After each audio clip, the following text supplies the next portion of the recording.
Hello and welcome into Baseball Nation Podcast, Episode 3. Boy, do we have a lot to talk about this week. A 16-year-old in the MLB World Baseball Classic. Let's get started. We also got some college baseball stuff.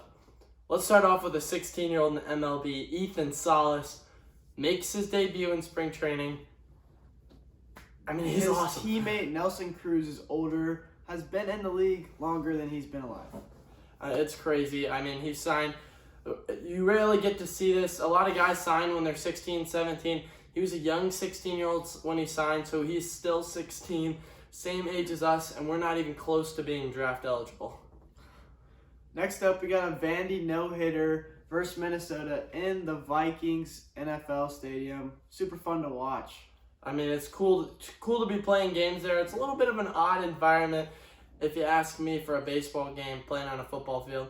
Because when you try and put a baseball field on a football field, you got to have temporary fences because you don't want someone hitting a 900-foot fly out to right field.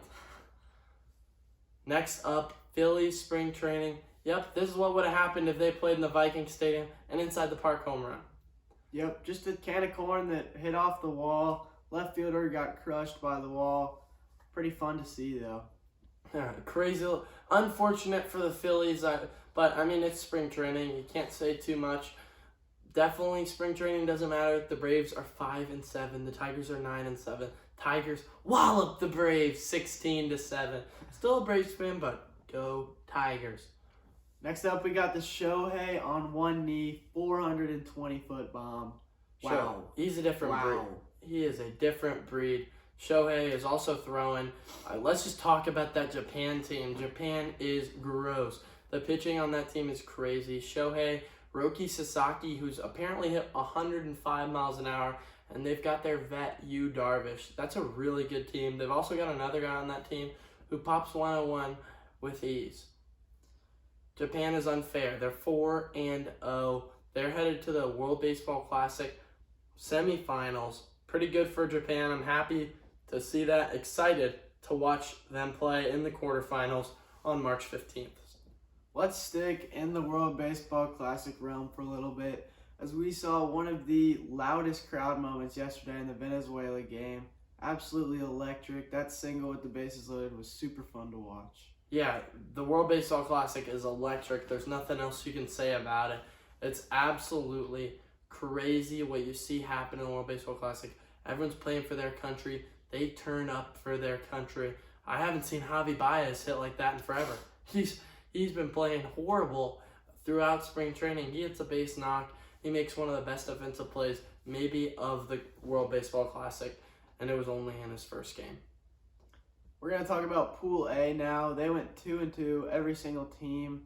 So we're going to see who comes out of there as the champion, who's going to move on to the semifinals. Yeah, Cuba and Italy advance. Everyone went 2-2, even Panama has never won a World Baseball Classic game before, and they finally get in the win column, and it's really interesting to see. We're going to see also how that last pool plays out. Czech Republic plays Australia tonight, and I really think Australia is a solid ball club. If they beat Czech Republic, they're going 3-1, and they're the second team out of Pool B to advance along with Japan. That's a special team. Really cool to see a team you don't really think much of for baseball, and they don't even have the big name out of there in Liam Hendricks as he's dealing with cancer. All right, well, USA was losing. It wasn't looking good, and then Kyle Schwarber unloads. They beat Great Britain yesterday. Great game for USA. Yeah, Trace Thompson led the game off with a home run off of Adam Wainwright. That shows you just Adam Wainwright. I'm not saying he's not a great pitcher, but come on, we've got a guy throwing 69-mile-an-hour curveballs on the biggest stage when you got to know America's got better pitchers. They've got DeGrom, Scherzer, Verlander, and they all just opt not to play. It's pretty unfortunate to see, as I don't think it really grows the game that well. It's a shame, but I also get it from the pitcher's side as they want to respect their health. Some things to watch for Team USA. Trout striking out twice yesterday on really just not even competitive ABs. He had some fastballs down the middle of 90 that he just swung through. Hopefully he can figure it out for Team USA because we really need him. Yeah, we just talked about 90-mile-an-hour strikeout, 69-mile-an-hour pitches being thrown. A player in the World Baseball Classic struck Shohei Ohtani out on a 79-mile-an-hour pitch. That was his top in the whole game. Dude's a plumber. He's an electrician during the day. It's just like they used to talk about in the NBA. Will Chamberlain, those guys were playing against plumbers. Shohei Ohtani struck out to an electrician this week. It shows you some of these teams really don't have as much to field these teams as teams like America do, because, I mean, they have such a big pool to play from. That builds the storyline now. That's pretty fun to see how that plays out. Some dude topping 79 against the world's best hitters. Yeah, it's crazy to see how they don't really just tee off on it. Obviously, they put some runs on him, but it's amazing that Shohei Ohtani, MVP caliber player, has won an MVP in the biggest league, and he struck out to that. He struck out to a guy just like Miguel Cabrera's 11-year-old son, who had an absolute moonshot. The next Miggy Cabs is coming through the pipeline, just as Miguel Cabrera is playing his last season this year. Can't wait to watch him progress through travel ball, and hopefully he can be a young stud for any major league team. Yeah, I mean, you look at some of the Suns. Obviously, Matt Holliday has Jackson Holliday, who was the number 1 pick, and Ethan Holliday, who's ranked number 1 in our class, the 2025 class. And then you've got a guy like Adrian Beltre, whose son is making moves already on the travel ball scene. I think he's a PG Select Fest guy. I mean, the MLB Suns, the MLB pipeline is just crazy. Don't forget about Andrew Jones. Drew Jones going to be starting, hopefully, in some games for the D-backs this year if he can get healthy. Yeah, hopefully, shame we really haven't seen him in spring training at all, but hopefully he's going to have a nice minor league season. Another guy for the D-backs to watch out for, Corbin Carroll, the fastest player in the MLB. Hasn't really played much in the big leagues. Already has an 8-year, $111 million extension from the Diamondbacks. This is Braves level stuff here with an extension for a young guy. Next up, we got Mason Wen, again showing off the cannon for the second week in a row. He recorded a 95.6 mile an hour throw across the infield after he double clutched, and he still got him out by a step. Yeah, Mason Wen is a stud prospect for the Cardinals. They've also got Jordan Walker, who's been hitting a bunch of bombs for the Cardinals throughout spring training. Really crazy to see. Honestly, the Cardinals are looking good in the future as a team. Next up, we're going to swing it over to some college baseball action, as we've seen Colby Shelton hit 5 bombs and 2 grand slams for Bama, as they've really been playing well these last couple of weeks. Yeah, Alabama's had a solid squad. Wake Forest finally ended up in the loss column. Wofford, also another team, they're just going crazy, 14-1. 14-game winning streak for the Terriers. Then we got Tommy Tanks. He's getting hot again for LSU as they swept Samford this weekend. Yeah, just hit an absolute bomb off of a Samford pitcher. Honestly, LSU's looking pretty tough to beat. Vanderbilt not so much, even though they did have that no-hitter versus Minnesota, obviously. They look beatable as a team. They lost in a midweek game. Those midweek opponents are not nearly of the caliber as the weekend opponents. Just went to a Georgia Tech Notre Dame series. What a crazy turn of events as Georgia Tech beats Notre Dame by over 10 runs in game 1 of the series, and then proceeds to lose by over 10 runs in the very next game. Obviously, Jackson Finley didn't play. The starter for Georgia Tech topped 88 from the left side of the mound. Not too special, especially when you're looking at Power 5 ACC baseball. Some things to watch this week. 14-1 Wofford gets a big chance against Georgia. That'll be a good game to watch this midweek.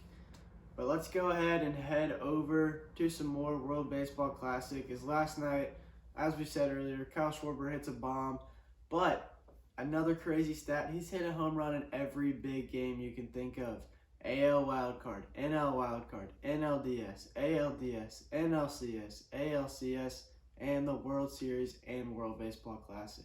Dude has got ice in his veins. He is an absolute specimen. Talk about the clutch gene. Schwarber just hits bombs. That's what he does. Cannot wait to watch him play this year. Honestly, Schwarber is a sleeper pick to be the home run title guy in the NL.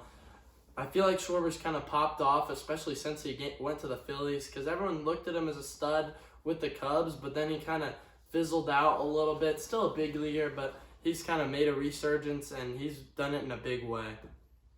Next, we're going to talk about Parker Meadows on the Tigers, just taking over. Yeah, Parker Meadows, let's be honest, no one expected him to make the team. Austin, his brother, obviously is going to make the team. Tigers are paying him a good bit, but Parker is hitting right behind him in the spring training lineup and has 4 bombs. That's 4 more than Austin's hit in the last 2 years. Tough break for Austin. Really hope if he gets his launch angle up, that dude's going to start raking, especially if he can hit lefties like he did yesterday against the Braves.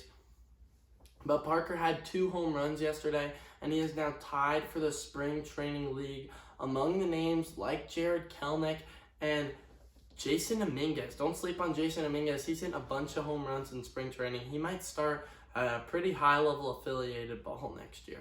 Another star player for the Tigers has been Trey Lipsius out of Tennessee. He had multiple RBIs in yesterday's Braves win. Hopefully he can be a high prospect that the Tigers can rely on this year. Yeah, really, I hope the Tigers have a good season this year. Obviously, some of the Tigers, like Instagram accounts, are starting to come out with their predictions, and they're like, I'll give it a generous 72 wins. It's tough to see that as a fan, especially after not really having a competitive ball club in about 10 years. A tough break for fans. You know, it happens to the best of fans. And honestly, Detroit fans are the best when you look at some of the losing seasons they've had to deal with, because the Lions just had the first winning season in Detroit in a Big Four sport in probably 5 years. And they still didn't make the playoffs. As we're edging closer to the MLB season, we saw that in last week we did the NL preseason preview. This week we're going to start off with the AL, and we're going to begin with the AL East. Boy, is it a loaded division. There's only one team really not competing in this division, and it's honestly the Red Sox. I don't think they can compete in this division, but the Orioles, don't sleep on the Orioles. Gunnar Henderson, Grayson Rodriguez, Adley Rutschman, talk about one of the best young cores in the big leagues. It's up the middle talent, catcher, pitcher, shortstop. They're a really good team. What do you think about the Yankees, though? Aaron Judge. One way to say it. Aaron Judge, 60-something bombs last year? 62 bombs last year. Absolutely crazy. I hope we can see that same production from him this year. It's going to be hard to keep that streak going. Garrett Cole, could he be good this year? Carlos Rodon, that rotation is looking nasty. Hassan Dominguez, could he get a call up? I don't know if I'm really cheering for the Yankees, but I'm excited to see what they've got this year. Let's look at the Red Sox team that's not competing. They lose Xander Bogaerts. They extend Rafael Devers. Interesting. I think they're going to try and build around him in the coming years. But you look at that Mookie Betts trade now. Talk about a trade that did not pan out. Jeter Downs, the big prospect in that, nothing. Absolutely nothing. Jeter done. Yeah, he's kind of out of.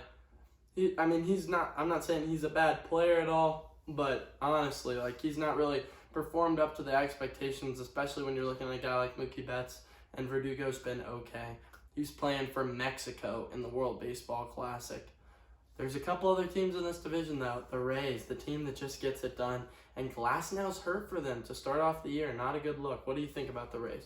Rays are a team that goes under the radar every year, but you see them in the ALDS every year. Hopefully they can get it done this year. Injuries have hurt them the last couple of years with starting pitching, so we're going to see how it pans out with them. Yeah, the last and final team in this division is the Blue Jays. The Blue Jays, they're a solid team. Bo Bichette on the Blue Jays. And their pitching's not going to be bad at all. Obviously, they've got a guy like Barrios. I really think the Blue Jays can do something special this year. I can't wait to watch the Blue Jays play. I think they're going to be the team that can give the Yankees a run for their money. But they're not as hyped up as they were last year. Because last year, you heard Vladdy. He said that last year was just the preview. This year was just a movie. Wouldn't describe last year for the Blue Jays as a movie, as it didn't really end in the playoffs. Most movies at least have a playoff level ending, and that's not what the Blue Jays had last year. Young guy to watch for on the Jays, Alek Manoah. Had a great season last year. The big fella. Yeah, hopefully he can keep it up. Out of West Virginia. Fun fact about Alek Manoah. And then we look into the AL Central. If the NL Central is not the weakest division in baseball, it's the AL Central. You're talking about the Guardians as the top team in this division. Really not impressive as a team. They did sign Josh Bell this offseason, but that's about all we saw from the Guardians this offseason. They've got Shane Bieber on the bump, Andres Jimenez on the squad. I don't really think they're going to be that good, but they're just going to probably find a way to get it done. They can really develop pitching over there. I see the Guardians probably as an 88, 90-win team again this year because I just think they play in a really easy division. Now we go to Chi-Town with the White Sox. Boy, are they depleted right now. Lucas Giolito has really hit a rough spot, and the rest are just Luis Robert, injury prone. Then you got the rest of that outfield very struggling right now. Tim Anderson, Eloy Jimenez, injury prone. They just can't really stay on the field. If they can stay on the field, I think they're a good team, but you got to stay on the field to be a good team. It's a tough break for a team like the White Sox. I obviously don't really like the White Sox. I'm not mad that they haven't really panned out because the other team in this division to look at is the Twins, and the Twins are a solid team. They brought Correa back. They kind of had to because otherwise you look at the Twins and you would have thought they're headed down the wrong path, kind of on the slight decline. But I really think the Twins are a pretty good contender. If anyone's going to beat the Guardians, I'd pick the Twins over the White Sox. The White Sox are talented, but you have to stay on the field to show your talent. So obviously that's tough for them. Twins have struggled with pitching, but we see them bring Pablo Lopez in. They did lose their best hitter last year with Luis Arias, but I'm really proud of how they bolstered that pitching staff. Yeah, Pablo Lopez definitely a big add. Now let's look at the Tigers. My squad, I could tell you everything about them. We don't really have the time for that today. But Parker Meadows, if he makes the squad, watch out for him. The big storylines with them is Riley Green, Spencer Torkelson, and Matt Manning. Obviously, they don't have Mize this year. He got Tommy John. And Tarek Skubal will hopefully come back late this year. Last year was a tough break for them. As you look, all their whole big three went down with what seemed like minor injuries and ended up being absolutely huge injuries for them. So I really hope the Tigers can play well this year. Erod has been shoving in camp, but I don't really know if they're going to do all too much this year. But I definitely think they're going to do more than the Royals. It's Bobby Witt Jr., MJ Melendez, and the rest are not too special. Yeah, definitely. I don't expect the Royals to get above 70 wins this year, but they got two fun prospects to watch for. Next up, let's head out west, AL West. This is this division with the best team in baseball, in my opinion. The Astros are just a little bit too good. I really think that the Astros might just roll through these kids and just give them the business all year. Yeah, I'm not too excited to see this division play out. I think it's the Astros to win. I mean, they might be reigning champs again this year. We'll see. Then we got the Angels. I'm excited to see them put it together this year. Trout and Shohei. Yeah, every year you're just watching, can Trout make the playoffs? Can Trout make the playoffs? Can Trout make the playoffs? With the answer's playoffs. Usually no. Yeah, with the expanded playoffs, hopefully. Could see. If Rendon stays on the field, I think they could. If their pitching keeps it together, I think they could. But I think the Mariners are the team to watch out for there. As the Mariners are a young, up-and-coming team with arguably one of the most marketable guys in baseball, it seems, in Julio Rodriguez. He is just all over the news outlets. Every Instagram post, they're portraying him as the guy on this DR team, a DR team with all the biggest names in baseball. And if Jared Kelenic can stay healthy and start hitting well again, baby. We could see a really good team in the Mariners this year. Lead spring training and home runs. I think the Mariners are definitely a team to watch out for. The Rangers are also a little bit of a team to watch out for. Obviously, they've got Jacob deGrom now. They completely remade their pitching staff with other guys like Eovaldi and Heaney, but I just don't think their hitting can do enough. It's Simeon, Seager, and the rest are just okay, except for maybe Nate Lau. That's really all you're looking at. It's not too impressive, but the team that's not really impressive at all is the Oakland Athletics. Boo! Run a franchise the right way. We know nobody there. Yeah, just move to Las Vegas, please, because Oakland is just a dumpster fire. It is. Can't wait for the MLB season to start. We're getting real close. We're going to start pumping out more of these episodes. Thank you guys for watching.